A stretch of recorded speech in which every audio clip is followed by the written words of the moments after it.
உங்களுடைய தங்கம், வெள்ளி, வைர நகைகளை உடனே செல் பண்ணுமா?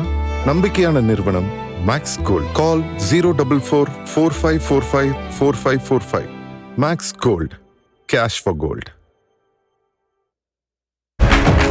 எனக்கு அவர் கூடவே இருக்கணும் போல இருக்கு. நீ எப்படிடி அவர் கூடயே இருக்க முடியும்? சினிமா களத்தை தாண்டி அரசியல் களத்தில் விஜய் பயங்கர பரபரப்பாக இருக்கார். இந்த பரபரப்பை பயன்படுத்தி, விஜயை பயன்படுத்தி ஏதாவது ஒரு மேஜிக் பண்ணி ஒரு சினிமா ஓட்டிடலாம் அப்படின்னு. இடையெல்லாம் கூட 2-3 படங்களுக்கான ப்ரொமோஷன்லாம் பார்த்திங்கன்னா ஜனநாயகன் சம்மந்தமான ப்ரொமோஷன், விஜய் சம்மந்தமான ப்ரொமோஷன்லாம் இது பண்ணியிருந்தாங்க. இது காரணம் என்னென்னா, இதை போட்டோம்னா நம்மளுக்கு ஈஸியாக பப்ளிசிட்டி ஆகிடும், ரீச் ஆகிடும், இதை பற்றி நிறைய பேசுவாங்க, மக்கள் படத்துக்கு வருவாங்க, விஜய் சம்மந்தமாக ஏதோ இருக்குதுப்பா அப்படின்ட்டு இவங்களுடைய தப்பு கணக்காது. இது சொல்கிறது காரணம் என்னென்னா, TN2026ன்னு ஒரு படம், அதனுடைய ஃபர்ஸ்ட் லுக் ஒன்று வந்திருக்குது. நீங்கள் பார்த்துருப்பீங்க. தம்பி ராமையாவுடைய மகன் உமாபதி ராமையா அந்த படத்தை இயக்கியிருக்கிறார். அவர் தம்பி ராமையா தான் அந்த படத்துக்கு கதை. இது ஒரு டெக்னிக்கல்ன்ற நான் என்னென்னா, அதில் நட்டி தான் நின்றுட்டுருப்பார், ஒரு லீடர் மாதிரி நின்றுட்டுருப்பார். ஒயிட் ஷர்ட்டு, ஒரு சந்தன கலர் பேண்ட்டு. இது குறியீடு எங்கே தெரியுதுங்களா? விஜயோடைய ட்ரெஸ் கோடு. அப்படி நின்றுக்கிட்டு TN2026 2026 தமிழ்நாடு. கீழே பார்த்தீங்கன்னா அவ்வளோ பேர் அந்த விளம்பர பலகைகள், அரசியல் பலகைகள்லாம் பிடிச்சி நின்றுட்டு இருப்பாங்க.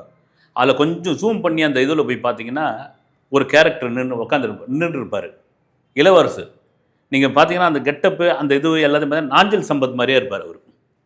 இது என்னென்னா, அந்த படம் ஏப்ரல் 10 ரிலீஸ்.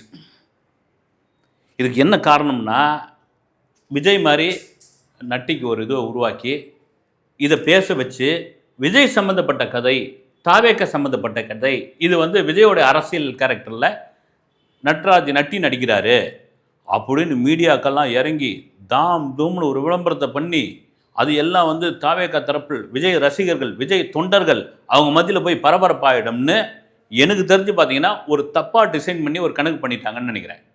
ஃபர்ஸ்ட் லுக் ஒன்றுமே இதுவாகலைங்க, எடுபடவே இல்லை எனக்கு தெரிஞ்சு. ஏன்னா மக்கள் ரொம்ப தெளிவாக இருக்கிறாங்க.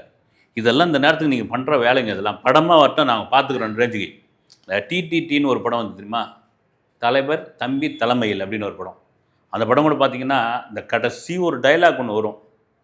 அந்த டைலாக் கூட படித்து சொன்னேனடா கேட்டிங்களா அப்படின்னு இவர் அன்பில் மகேஷ் பேசின டைலாக் அதை எடுத்து வச்சு அப்படியே படத்தை ஒரு மாதிரி ஓட்டிட்டாங்க. அது ஒன்றும் பெரிய பிரமாதமான படம்னு எனக்கு தெரியல. ஓகே, ஒரு மலையாள படம் மாதிரி இருக்கும் அது. அந்த சாயலில் இந்த TN2026 ரெடி பண்ணியிருந்தாங்க. அது விஜயை கொண்டு இது பண்ணியிருந்தாங்க. அதெல்லாம் ஒன்றும் இல்லைங்க, ஏப்ரல் 10 படம் வரட்டும், அதுக்கப்புறம் நாங்கள் பார்த்துக்குறோன்னு அதை அப்படியே ஓரம் கட்டி வச்சுட்டாங்க. இது ஒரு பக்கம் இருக்கும்பொழுது ஐஸ்வர்யா ராஜேஷ்னு ஒரு நடிகை, ஞாபகம் இருக்குதா இல்லையான்னு தெரியல உங்களுக்கு. தமிழில் காக்கா மூட்டை அந்த படம் தான் ஐஸ்வர்யா ராஜேஷனுடைய ஒரு பெஞ்ச் மார்க்னு கூட சொல்லலாம். அதன் பிறகு பண்ணாங்க, இதெல்லாம் பண்ணாங்க, எல்லாம் பண்ணாங்க. டக்குன்னு இப்போ தெலுங்கு பக்கம் போயாச்சு. எனக்கு தெரிஞ்சு வெங்கடேஷ் கூட ஒரு படம் பண்ணாங்கல்ல, சங்கராந்திக்கினி வாஸ்துனு அப்படின்னு ஒரு படம். அந்த படம் பெரிய ஹிட். அந்த படம் இப்போ என்ன ஆகிடுச்சு, தெலுங்குலேயே கூடார மாட்டாச்சு, தமிழில் பெரிய வாய்ப்பு இல்லை. எனக்கு நல்லா ஞாபகம் இருக்குது, ஐஸ்வர்யா ராஜேஷ் ஏன் இந்த முதல் படம்னு சொல்ல மாட்டேன்றாங்கன்னு. அவர்களும் இவர்களும்னு ஒரு படம். அந்த படத்தை முதல் படம்னு சொல்ல மாட்டேறாங்க. அந்த படத்தை டைரக்ட் பண்ணவர் வீரபாண்டியன்னு ஊராட்சி மன்ற தலைவராக இருக்கார் கடலூர் மாவட்டத்தில். ஒரு இதில் அவர் தான் கொண்டு அறிமுகப்படுத்துனது. சரி, ஓகே, வளர்ந்த பிறகு அவங்கவுங்க இது பண்ணாங்க. இப்போ என்னென்னா, ஐஸ்வர்யா ராஜேஷ்க்கு தமிழில் வாய்ப்பு இல்லைன்னு தெலுங்கு பக்கம் அப்படியே கூடாரம் போட்டாச்சு. இதில் நாகார்ஜுனாவுடைய ஒரு 100வது படம். அந்த 100வது படத்தில் 3 கதாநாயகில் ஒரு கதாநாயகன். இப்போ நாகார்ஜுனாவே இப்போ தான் 100வது படம் நடிக்கிறாரா அப்படின்னு கேள்வி இருக்கலாம். ஆமாங்க, எக்கச்சக்கமான படம் பண்ண மாதிரி இருக்குது. இப்போ தான் 100வது படம் வந்திருக்காரு.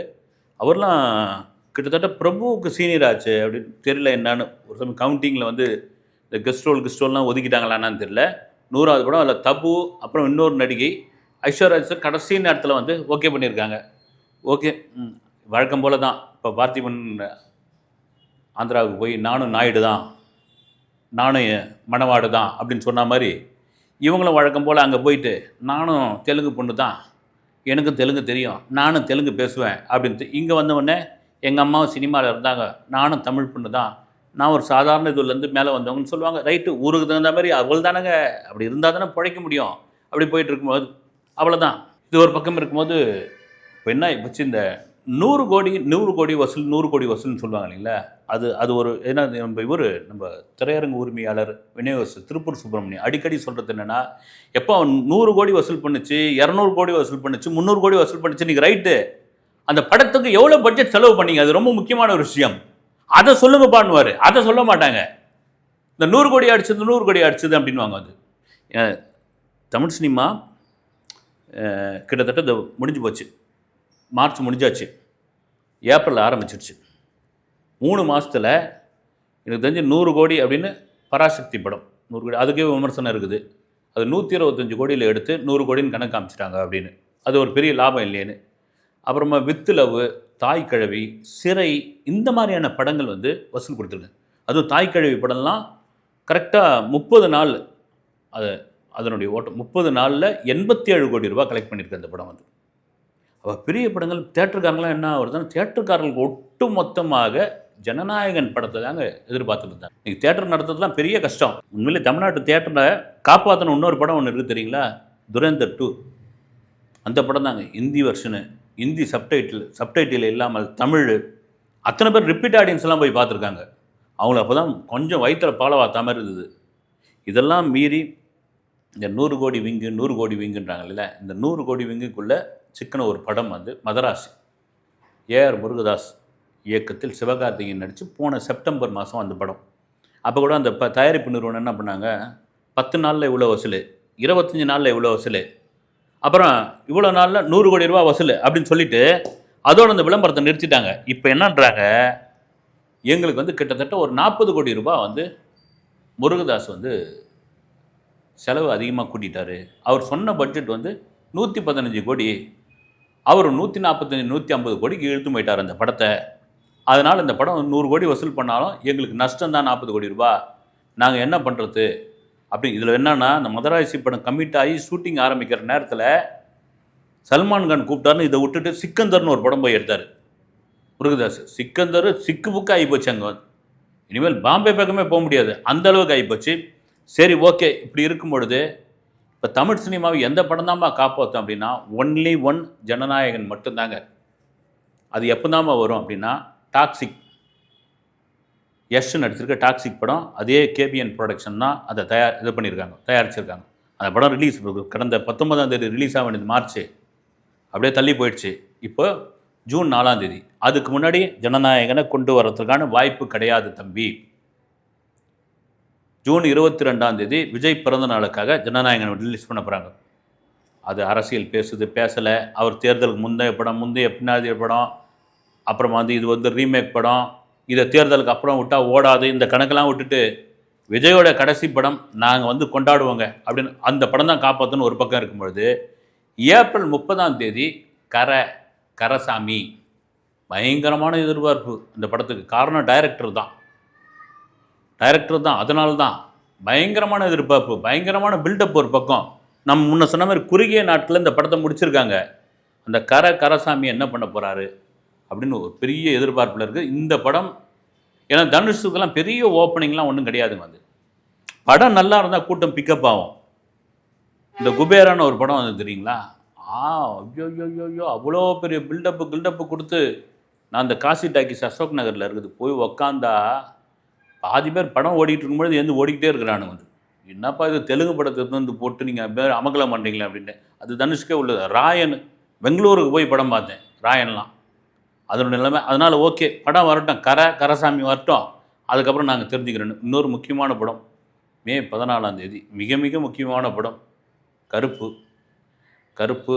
சூர்யா மீது எல்லாருக்கும் உள்ள வெறுப்பு, இதை தாண்டி இந்த படம் வந்து ஒரு தியேட்டரிக்கல் ஹிட்டாக சூர்யாவுக்கு நிச்சயமாக தேவை. அந்த படத்தோட டைரக்டர் ஆர்ஜே பாலாஜி ஐபிஎல் மேட்ச்லாம் உட்காந்து அப்டேட்லாம் கொடுத்துக்கிட்டு இருக்காரு. அப்டேட்லாம் நீ கொடுங்க, ரைட்டு சாமி, அதெல்லாம் ரைட்டு, படம் நல்லா வரட்டும், படம் வந்தால் ரைட்டு, இந்த பில்டப்லாம் தயவுசெய்து கொடுக்காதீங்க, ஏற்கனவே ஒரு பில்டப் கொடுத்து தானே ஆச்சு, அதெல்லாம் அடுத்து ஓரம் கட்டி வைங்க, வரட்டும் அப்படின்னு. இப்போதைக்கு இந்த 2 படம் தான் மே மாதத்துக்கு முன்னாடி, அதாவது ஜூனுக்கு முன்னாடி ஏப்ரல் 30ஆம் தேதி வர கரசாமியும் மே 14ஆம் தேதி வரப்போகிற கருப்பு மேலே தான் வந்து எதிர்பார்ப்பு இருக்கிறது. அதை தாண்டி ஜனநாயகன் வந்தால் அது சூப்பர் டூப்பர் ஹிட் என்பதில் மாற்று கருத்து கிடையாது. அஜித் படம் பண்ணல, ரஜினி படம் ஜெயிலர் வந்து ஜூலைக்கு அப்போ தான். மற்றபடி கமல் படம் அது அண்டர் ப்ரொடக்ஷனில் போயிட்டுருக்கு. இதனால் பெரிய ஹீரோக்கள் படம் இல்லை, சின்ன சின்ன படங்கள், முகம் தெரியாத படங்கள், அது நல்ல கதை இருந்து அது ஹிட்டானால் தான் உண்டு. அது பெரிய வசூல்லாம் ஒன்றும் கொடுக்காதுங்க, அது பெரிய ஹீரோக்கள் மாதிரி கொடுக்காது. ஆனாலும் ஏதோ ஆக்சிஜன் தமிழ் சினிமாவுக்கும் தியேட்டருக்காரங்களுக்கும் ஆக்சிஜன் கொடுத்துக்கிட்டு இருக்கு. அதான் 3ஆம் தேதி வரப்போகிற லீடர் படம், அதற்கான ஒரு ஈவெண்ட் ஒன்று வச்சுருந்தாங்க லீலா பேலஸில். பயங்கரமாக லெஜண்ட் சரவணா பயங்கரமாக பேசிட்டார் வந்து. அது ஒரு பயங்கர கான்ஃபிடென்ட்டாக கூட பேசியிருந்தார் வந்து. வரவேற்கக்கூடிய விஷயம். அவர் சொன்னது பெரிய ஹைலைட் என்னென்னா, இந்த படத்தை தனுஷும் வெற்றிமாறனும் பார்த்தாங்க, பார்த்துட்டு அவ்வளோ பாராட்டினாங்க. அந்த பாராட்டுக்கு அப்புறம் இந்த படம் நான் எந்த ரேஞ்சில் வச்சுருக்கேன் அப்படின்னா, ஒரு ஜெயிலர், ஒரு லியோ, இந்த மாதிரியான படங்கள் ரேஞ்சில் இந்த வரிசையில் நான் வச்சுருக்கேன்ட்டு அவர் அண்ணாச்சி உற்சாக மிகுதியில் சொன்னால் கூட, நம்ம அந்த ட்ரெய்லர், அந்த டீசர் இதெல்லாம் பார்க்கும்போது ஒரு ஹாலிவுட் படம் பார்க்குற மாதிரி இருந்தது. இவரும் பார்த்தீங்கன்னா ஒரு கரெக்டாக நடிச்சிருக்காரு. அது முழுக்க முழுக்க காரணம் டைரக்டர் தான். நான் திரும்ப சொல்கிறேன், டைரக்டர் தான், துரை செந்தில்குமார் தான் காரணம். இதில் ஒரு வசனம் ஒன்று வரும், அந்த வசனம் எனக்கு ரொம்ப பிடிச்சதுன்னு லெஜண்ட் சரவணன் சொல்லியிருந்தார். கடவுள் வந்து நேரில் வந்து எதையும் செய்ய மாட்டார், யார் மூலிமா அமுச்சு தான் ஏதாவது ஒன்று செய்வார். அந்த வசனம் எனக்கு பிடிச்சிருக்கு. அது மாதிரி தான் எனக்கும் கடவுள் வந்து யார் மூலிமா வந்து ஒரு நல்லது செஞ்சுருக்காரு. அப்படியேப்பட்ட வாய்ப்பாக தான் இந்த படம் எனக்கு கிடச்சிருக்கு அப்படின்னு ஒரு பக்கம் அவர் சொல்லிட்டார். இன்னொரு பக்கம் தமிழ் சினிமாவில் மிக மறைமுகமாக இந்த நெப்போட்டிசம், இது நெப்போ கிட்ஸ், இவங்களை வந்து நெப்போட்டிசம் வளர்ந்துக்கிட்டு இருக்கா, இந்த வாரிசு, சினிமா வாரிசு அரசியல் ஒரு பக்கம் நடந்துகிட்டு இருக்கா அப்படின்னா மிக அப்பட்டமாக நடந்து கொண்டு இருக்கிறது என்பதில் பல பேருக்கு தெரியாது. நான் பேர் சொல்ல விரும்பல. சமீபத்தில் ஒரு படம் வந்து நல்லா ஓடி இருக்குன்னு சொல்கிறாங்க. அதில் ஒரு சினிமா வாரிசு நடிச்சிருக்காரு. அந்த வாரிசுக்கு அவருக்கு வந்து சப்போர்ட்டு பாருங்கள், சினிமா வாரிசு சம்மந்தப்பட்டவர்களே, தனுஷ், சிம்பு, அவரை கூப்பிட்டு சூர்யா, கார்த்தி, அப்புறம் ஒரு மியூசிக் டைரக்டர், அவரும் வாரிசு தான். அவர் நான் ₹1 கூட சம்பளம் வாங்காமல் இவருக்கு மியூசிக் பண்ணி கொடுத்துருக்கேன் அப்படின்னு ஒட்டுமொத்தமாக எந்த நடிகரை இவங்க டார்கெட் பண்ணி யாரோ ஒருத்தரை வளர்க்கணும்னு பார்க்குறாங்க. அந்த வளர்க்குற ஆள் நம்ம சினிமாவுடைய வாரிசாக இருக்கட்டும். சினிமாவுடைய வாரிசுனா அவங்க அப்பா வந்து ஒரு நடிகராக இருக்கட்டும், அவங்க அப்பா ஒரு டைரக்டராக இருக்கட்டும், அவங்க அப்பா ஒரு ப்ரொடியூசராக இருக்கட்டும், நல்லது தான், யார் வேணாலும் சினிமாவுக்கு வரலாம். ஆனால் உங்களுக்கு என்ட்ரி கார்டு ஈஸியாக கிடச்சிது சாமி. நான் திரும்ப சொல்கிறது தான், உங்கள் அப்பா, உங்கள் அண்ணன், உங்கள் சித்தப்பா, உங்கள் பெரியப்பா சினிமாவில் இருக்கும்போது நீங்கள் ஈஸியாக சான்ஸ் வாங்கிடுறீங்க. அதுக்கப்புறம் திறமை, அதிர்ஷ்டம் உங்களுக்கு கொண்டு வரப்போகுது. ஆனால் அவ்வளோ திறமை இருக்கிற ஒருத்தனை வந்து நெருங்க கூட முடியலையே. இன்னும் கூட வந்து ஏவிஎம் உருண்டை இருக்குல்ல, அந்த உருண்டையை எப்படி ஓரமாக நின்று ஆர்காட் ரோடில் நின்று பார்த்துட்டு போக வேண்டிய நிலைமையில் தானே இருக்கிறான். ஏவிஎம் உள்ளே போக முடியலையே அவனால். இப்போ அந்த வழி பொது வழி ஆக்கிட்டாங்கன்னு நினைக்கிறேன். அதுக்குள்ளே நம்ம போவேனா, இன்னும் அந்த உருண்டையை பார்த்துக்கிட்டு தான் இருக்கிறான். அவனால் ரீச் பண்ண முடியல. சினிமா கம்பெனி எங்கே இருக்குதுன்னு தெரியல. ஆனால் நல்ல நல்ல கதைகள், நல்ல நல்ல திறமைசாலிகள் எல்லாம் சாலை கிராமத்திலையும் வலசரவாக்கத்திலும் விருங்கம்பாக்கத்திலையும் இருக்க தான் செய்கிறாங்க. Right, okay. எப்படி அரசியலில் வாரிசோ சினிமாவில் வாரிசு, அதுவும் மெல்ல மெல்ல தலையெடுத்து அது ஒரு பூதாகரமாக ஆக தான் போது. அது எனக்கு தெரிஞ்சு பார்த்தீங்கன்னா சிவகார்த்தியினுடைய வளர்ச்சியினால் வந்த எரிச்சலாக கூட இருக்கும். ஓப்பனாக சொல்கிறேன், அது கூட காரணமாக இருக்கும். அதனால தான் சிவகார்த்தியின் மேலே மறுபடியும் வன்மத்தை கக்கிக்கிட்டே இருக்கிறாங்க. ரைட்டு, ஒருத்தனுடைய வளர்ச்சியை நீங்கள் தாமதப்படுத்தலாம், ஆனால் தடுக்க முடியாது என்பதுதான் உலகத்தினுடைய நீதி. அடுத்த வீடியோவில் சந்திக்கிறேன். நன்றி.